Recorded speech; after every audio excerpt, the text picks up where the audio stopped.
What do you get when you mix GCSE stress, two not-so-available boys, a puberty rite, and way too much teen drama in one African city?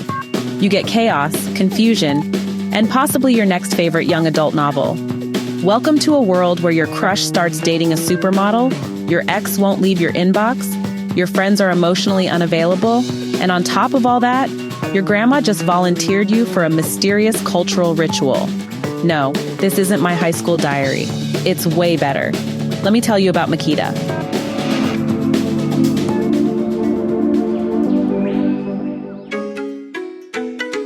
Makeeda is a little older now. If you remember her from Growing Yams in London, she's the British-Ghanaian teenager with enough attitude to outsass a whole group chat. But this time, the stakes are higher. No more dancing around identity issues with yam metaphors. Now she's juggling school, love, and full-blown identity questions. She's in the thick of preparing for her GCSE exams. That's already a full-time job. But is that stopping the world from piling on? Nope. Of course not. Enter Nelson. Now, Nelson is Makeeda's current boyfriend. Well, boyfriend is generous. Their relationship is somewhere between low battery and totally unplugged. It's not working, and honestly, Makeeda knows it. But breaking up is hard to do, especially when you still want to seem like a decent human being. But let's throw in a curveball, shall we? While she's struggling with how to gently delete Nelson from her emotional hard drive, along comes Nick, her maths home tutor. And let me tell you, Nick is the kind of tutor who might just make you start liking algebra. He's cute, he's smart, and he has a kind of laid-back charm that makes Makeeda start thinking, wait, am I crushing on my maths tutor? Spoiler? Yes, she is. But before she can even start dreaming of equations with hearts in them, Nick throws a plot twist. He's now going out with an eye-popping, drop-dead gorgeous girl. Think Instagram baddie with 1.2 million followers energy. Makeeda's heart, shattered, her chances, slimmer than her Wi-Fi signal on a rainy day. As if things weren't messy enough, her girl group is falling apart. You know how teenage friendships can be? One minute you're all sharing lip gloss and secrets, the next minute you're ghosted for no reason. Delphi and Tanisha, her usual go-to girls for venting, are now knee-deep in their own drama and barely available for Makeeda's personal soap opera. And just when you think this girl has enough on her plate, Grandma enters the chat. Makeeda, without thinking, as teens do, agrees to take part in a traditional puberty rite during the holidays. No one tells her what it involves, no prep, no manual, just vibes. Of course, Tanisha and Delphi don't help either. Instead of offering clarity, they flood her with scary and borderline insulting stereotypes about the whole thing. Now she's imagining the worst. Tribal tattoos, weird chants, maybe even being forced to carry a goat on her head. Who knows? But as terrified as she is, Makeeda is curious. She wants to know more about where she comes from. She's British, yes, but she's also Ghanaian. She doesn't want to run from her heritage. She just wants to understand it on her own terms. So now our girl is caught in a whirlwind of one failing relationship, R.I.P. Nelson, one unavailable crush, Nick do better, one crumbling friend group, and one mysterious cultural rite that's either going to scar her for life or finally help her answer the big question she's been asking since book one: where do I truly belong? That roller coaster I just described? That's IPods in Accra by Sophia Acheampong, the sequel to Growing Yams in London. And trust me, it does not disappoint. If you like young adult fiction with drama, culture, and awkward teen moments that hit way too close to home, this is it. Here's what I loved about this book. First of all, the voice. Makeeda sounds like a real teenager, not a grown-up pretending to be a teen. She's messy, she's moody, she overthinks, she's unsure. Basically, she's all of us at 16.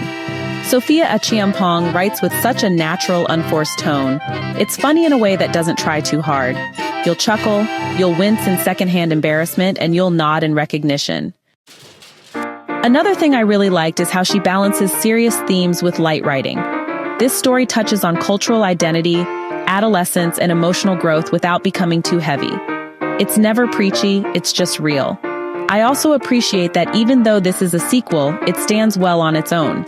You don't have to read Growing Yams in London to enjoy this, but if you do, it adds more context to Makeeda's personal evolution. That said, If I had one critique, the suspense was a little too light. You kind of know where everything is heading. There are no shocking plot twists or gasps, but that's okay. Sometimes you don't need wild suspense when the emotional journey itself is so engaging. Let's talk about some themes. First, identity and belonging. The biggest theme in this book is clearly the search for self. What does it mean to be both British and Ghanaian?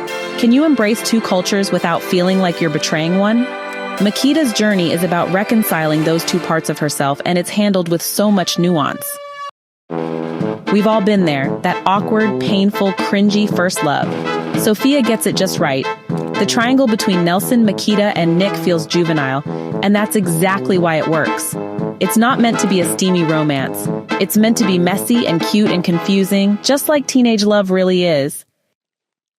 Another thing the book does really well is show how complicated girl friendships can be. The emotional distance between Makeeda and her friends feels so authentic. Sometimes it's not a big betrayal. Sometimes you just drift, and that hurts more than any fight. The puberty rite plotline is really smart. It becomes a metaphor for how scary it can be to engage with your roots, especially when they've been framed negatively or misunderstood. Makeeda's nervousness and curiosity reflect the anxiety many diasporan teens feel about going back home. Sophia Acheampong, the author behind IPods in Accra, really has a gift for speaking the teenage voice. A British-Ghanaian herself, Sophia brings a lot of authenticity into her storytelling. She writes about diaspora identity not from a distant academic lens, but from a lived, intimate experience. Her books are fun, fast-paced, and relatable, especially for anyone straddling two cultures and trying to find peace in that balance. So should you read IPods in Accra? Absolutely. Especially if you like your YA fiction with heart, humor, culture, and just the right amount of teenage drama. It's a fast, feel-good read that manages to sneak in big questions about love, culture, friendship, and identity, all without losing its lightness. Whether you're Ghanaian, British, or just someone who enjoys a good story about growing up, this book gets you. So go grab it, get cozy, and maybe text your first crush while you're at it. Just try not to start a love triangle, okay? Thanks for watching. Don't forget to like, subscribe, and let me know in the comments. What book helped you figure out who you were? See you in the next one. Hey, thanks so much for hanging out with me today. If you're interested in diving deeper into this book, I've left some links down in the description. You can use it to grab yourself a copy and keep the adventure going. And if you're in the mood for more great reads, don't go just yet. Click on one of the videos popping up right now that I think you'll love. And don't forget to give this review a like, leave a comment, or even subscribe if you'd like to see more. Every bit of support helps us grow this little community of book lovers. See you in the next one.